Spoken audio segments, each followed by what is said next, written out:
మహామహిమాన్విత దైవమైన శ్రీ పుణ్యలింగేశ్వరుడు ఈరోజు తాను చౌటుప్పల్లో కొలువైన దివ్యక్షేత్రానికి నిజామాబాద్ జిల్లా బోధన్ వాస్తవ్యులైన సేవామూర్తి గౌరమ్మ గారిని రవికుమార్ గుప్తా చంద్రకళా దంపతులను రప్పించుకొని పుణ్యఫలాలు ప్రసాదించాడు. భక్తులు తొలుత ఆలయానికి చేరుకుని శ్రీ పుణ్యలింగేశ్వర స్వామిని దర్శించుకున్నారు. వారి కుటుంబ సభ్యుల పేర్లపై వారి గోత్రనామాలైన ములుకుల గోత్రం, పగడశీల గోత్రంపై ప్రత్యేక అర్చనలు నిర్వహించుకున్నారు.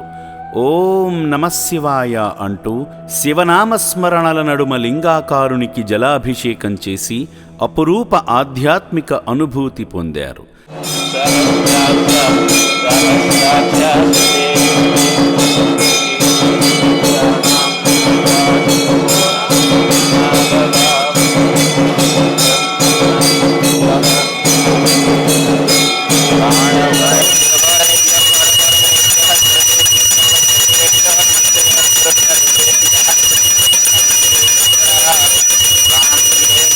దివ్యమంగళ నీరాజనాం దర్శయామి. నమ పార్వతీపదే హర హర హర మహాదేవ శంభో శంకర హర హర నమ శివార్పణమస్త్వితి. శ్రీ పుణ్యలింగేశ్వర స్వామియే నమః. నమ శివాయ. హర హర మహాదేవ. శతమానం భవతి శతాయు పురుష శతేంద్రియ ఆయుష్యేవేంద్రియ ప్రతిష్టతి. శతమనంతం భవతి శతమైశ్వర్యం భవతి శతమితి శతం దీర్ఘమాయు. పుణ్యలింగేశ్వరానుగ్రహ సిద్ధిరస్తు తథాస్తు. భక్తుడు హుండీలో కానుకలు సమర్పించి మొక్కులు చెల్లించుకున్నారు. వేద మంత్రోచ్చరణల నడుమ భక్తి శ్రద్ధలతో యాగాన్ని పూర్తి చేసి సకల దేవతల ఆశీస్సులు పొందారు. భోర్భువస్వాం తత్సవితుర్వరేణ్యమర్ఘో దేవస్య ధీమధియాన ప్రచోదయాత్ నమః స్వాహా. తత్పురుషాయ మహాదేవాయ ధీమహి తన్నో రుద్రః ప్రచోదయాత్ నమః స్వాహా. ఓం భోర్భువస్వ తత్సవితుర్వరేణ్యమర్ఘో దేవస్య ధీమధియాన ప్రచోదయాత్ నమః స్వాహా.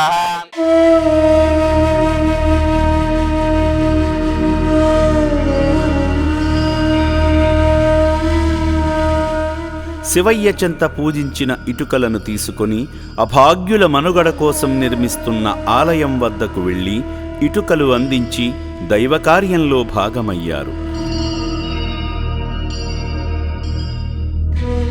అభాగ్యుల వైద్యశాలను సందర్శించి అనాథులకు అందుతున్న చికిత్సల గురించి సిబ్బంది ద్వారా తెలుసుకున్నారు.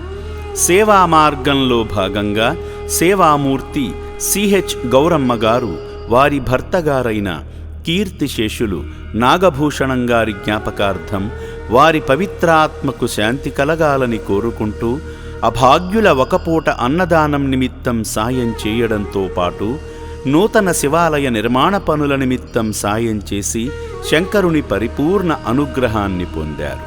అంతేకాకుండా శ్రీ పుణ్యలింగేశ్వర స్వామి విగ్రహ ప్రతిష్ఠా ఉత్సవాలలో భాగంగా నిర్వహిస్తున్న పంచయాగాలలో ఒకటైన శ్రీ మహాలక్ష్మీ గణపతి యాగం నిమిత్తం తగిన విరాళమందించి వారి పేరును నమోదు చేసుకున్నారు. అదేవిధంగా రవికుమార్ గుప్తా చంద్రకళాగారుల కుమారుడు రోహిత్ జన్మదినం సందర్భంగా అభాగ్యుల అన్నదాన కార్యక్రమం నిమిత్తం తోచిన సాయం చేసి మానవ సేవే మాధవ సేవ అని చాటారు. శ్రీ పుణ్యలింగేశ్వర స్వామి అనుగ్రహంతో ఈ పుణ్యప్రదేశానికి విచ్చేసి అభాగ్యులకు అండగా నిలిచిన సేవామూర్తులను ఆ శివయ్య సదా రక్షించాలని అమ్మా నాన్న అనాథ ఆశ్రమం కోరుకుంటుంది. దాతలకు సేవామూర్తులకు విన్నపం. ఈ అభాగ్యుల పట్ల మీ దయాహృదయాన్ని ఈ వీడియో చూడటం వరకే పరిమితం చేయవద్దని మనవి. ఈ అనాథుల అన్నదానం కోసం విరాళాల రూపంలో అయినా, బియ్యము, పప్పు, కిరాణా రూపంలో అయినా సాయం చేస్తే పుణ్యం పొందినవారవుతారు.